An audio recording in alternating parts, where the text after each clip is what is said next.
When Uranus goes into Taurus or Libra, you get the Venus sign. So in Taurus, it's the practical earth material things. I want beautiful things. But with Uranus, I want exciting, beautiful things. I want beautiful things that nobody else has. I want unconventional or exciting, different things. I want to use my money in exciting ways for things I want. I want the exciting lover. I want to be appreciated for being eccentric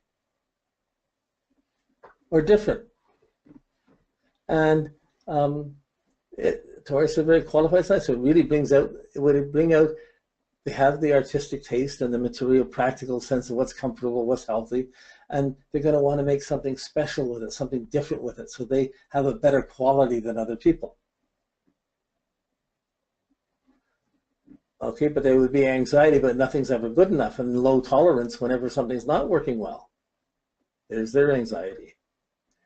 In Libra, it's wanting appreciation culturally. I want excitement. We want to do things. We want to share in exciting ways. We're into this special band, or we're into this special thing. We go to these special meetings, and we're sharing this, and this is how our relationship came together. There's an excitement around relationship, around sharing.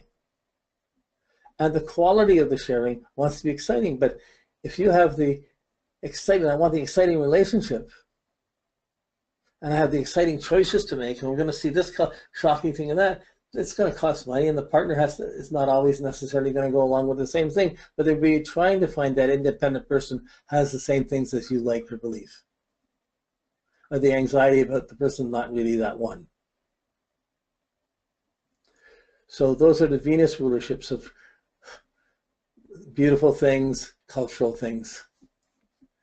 When you take the Mars, Uranus excites Mars and makes it much more volatile. So Uranus in Aries encourages the courage to take on this, to go fight for this. Oh, there's a war, I'll go fight there, or this, I'm going to go there. I'm going to do things, and I'm going to break away from this job. I'm going to break away from, don't tell me what to do. I'm doing it. It pushes to go things radically. It encourages the aggression and the freedom through aggression. That also increases the accident proneness, the disruptions of Mars. So if you know some martial art or some yoga or you can dance, it has the ability to have some stability to back up the release of energy, but it's just putting out the energy. It attracts accidents or disruptions if you haven't done the discipline. So in Aries, it has the impatience, and you're trying to get the muscle tone, get things working, and direct the Mars properly. Now Mars needs Jupiter to guide it and Saturn to set the rules, and Uranus is trying to do it without the rules. And if you do the rules first, then you can build up and become the best. But otherwise, often you're disrupting things and getting angry. And the same in Scorpio, there's a tendency to commit and be physically engaged on excitement, to make love to the exciting person and get committed to have things happen too fast, and then it's not really as committed or as trustworthy as we thought. And it can be disruptive or angry. The anger of Mars can create the anxiety, can create the anger, and create a really temperamental and fussy and accident-prone person. Or someone who's very unstable around their sexual projections. In Venus, it's unstable about nothing's ever good enough to receive. Mars is, I'm not doing good enough. Or how come you're not doing it? I did that, how come you're not doing it? So that affects, this challenges the trust. I trust something, I'm doing something really exciting, I'm an exciting person, but is it trustworthy? That's the puzzle of Scorpio. Excuse me. So when you get it up to Jupiter, up to Sagittarius or Pisces, the principles and the morals, again, we've talked about it, but the principles are Jupiter, the morals are Jupiter. And this is why, like, you use Mars for Scorpio because not Pluto. Pluto's too intense to give it, you can't see it, and it's too fear-oriented. It's too negative a factor to put in the Scorpio. It's enough to put your courage, your strength, and your trust, and to direct your energy to back up your trust. Or the revenge and the anger factor for broken trust. But Uranus is going to excite all those factors, and they'll happen faster and more often, big shocks, big disruptions. That can create a really anger attitude that's going to alienate other people. The Jupiter, it's if you believe things are right, you align with right people, and boy, it can be very exciting, very positive. But if you find the excitement by rebelling and being around wrong people, around drunks, around druggies and stuff, you're going to get, you'll expand your philosophy, but it's not going to be a very valid philosophy. It's still going to isolate who you're with and what quality of people you're around, what kind of social network you build up around you. So practicing what you preach, having an independent philosophy and following up to it. The Uranus in Sag and Pisces is usually inclined to lean up to unique, innovative groups that are exciting or learning that have a different take than the norm. So if they're brought up going to church, they may find the Rosicrucians or find some other mystical thing to get into. Or someone may travel a lot and get exposed to a lot of things, but there's a need for an independent take, so they're not going to be, they don't want to be smothered by any one philosophy or any one religious view. They're going to try and get exposed to a couple of things. It gets more complicated, but potentially there's a better overview. And there's certainly ability to individually adjust from one set of principles to another. When Uranus gets up to Aquarius and Capricorn, the winter signs where Saturn rules, it's there now. No, we've been through that. It's in Aries now, but 7 years ago, well, really, even 14 years ago to 28 years ago, Saturn was going through these signs, and there was a need to have radical commitments for both of them, but also a preparation to work to make new things happen, to make the effort for that innovation. There's enough problems in the world. We have to fix this. We have to fix the earth. We have to fix the air. We have to. So in Aquarius, it's more about getting innovative knowledge, but getting like learning astrology, but having to get a degree for it or a diploma for it, like trying to get formal recognition of what you know.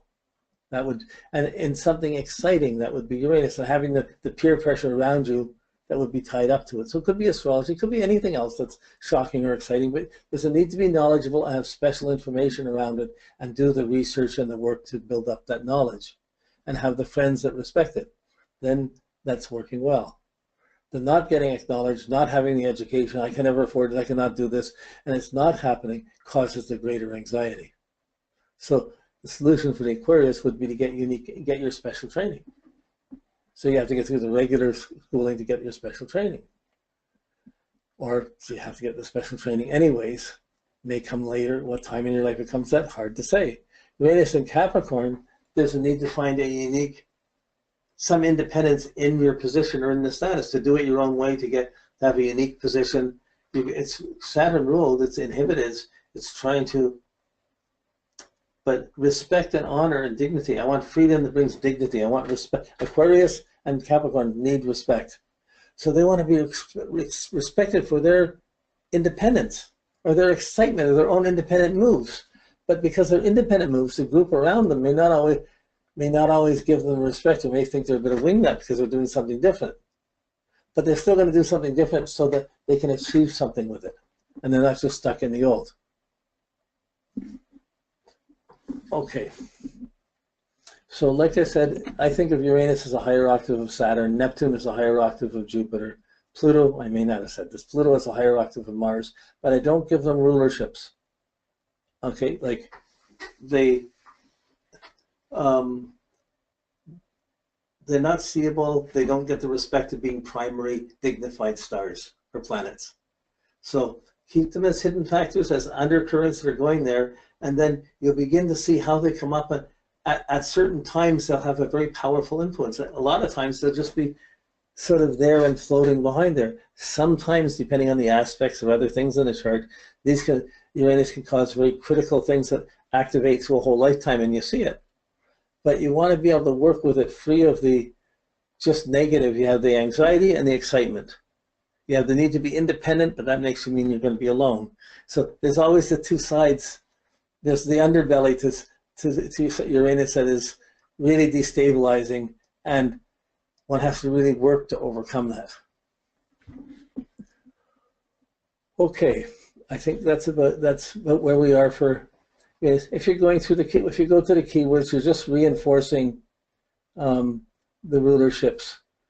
you have the detriments, so the sign it works best in, it's enough to work with the rulerships, not to get twisted over the, because even if it's in a detriment sign, you're still trying to get the best of that sign. So I really work more with the dignified as the principle, if it's Jupiter, as a principle to live up to. So for each planet, there's a standard to live up to, and it's colored by the sign that rules it. The sign is almost a guardian angel telling you what you have to take care of with that planet. So Uranus is telling you what you have to be independent and exceptional with, but what you have to not be anxious or anxiety about. But sometimes, like if you imagine a tennis player, they're standing waiting to receive the serve that's going to become just blasted at you, and you're going to have to be reacting to the ball coming at you at 100 miles an hour. And you don't know what's coming, and there's an anxiety, a hyperness in the moment, and a quickness of being able to get it when you've built up the discipline to be able to do it. So it takes work to be special, or at least to get respect for being special. Often if you get special too easily or too quickly, it's an invitation to disruption and disaster because you can't maintain it. Okay, so at the keywords, you're just going to see a need to, I've really worked them each as we've gone through this, but you're just trying to be innovative and independent on those factors, on that keyword, to do it a little differently, and you're going to have some anxiety or some instability around that factor, around the keywords as well. Yeah, so that's our whole set of categories. So we're going through the same thing each time, but it's really different each time because we're working with the signs of the zodiac, and each planet is a whole different level of consciousness and has its own special awareness. Okay, so we've dealt with the excitement and shock this week, the innovation. Next week, we're dealing with Neptune, the faith, the belief, the sorrow, the guilt, the pathos, the dependencies, the sadness, but the visions as well. So wherever Neptune is, something's not as it seems. So we have to see where this vision or this dreaminess, where your most spaced out is, how it comes in the sign that's in for next week. So try and work through your worksheets, make sense of it as best you can, make connections to some time in life, and just pick up some experience where you represented that. It can be at any age, preschool, school, high school, post-school, at work, midlife, at any time, but you want to get some specific thing of how, that happened like that to me then. There may be 1,000 things. You just want one or two written down in your worksheet, and that's weaving the connection for you. Okay? Thanks a lot, and we'll see you, or hopefully see you, or maybe see some mysterious presentation of you next week. Okay, thanks. Bye-bye.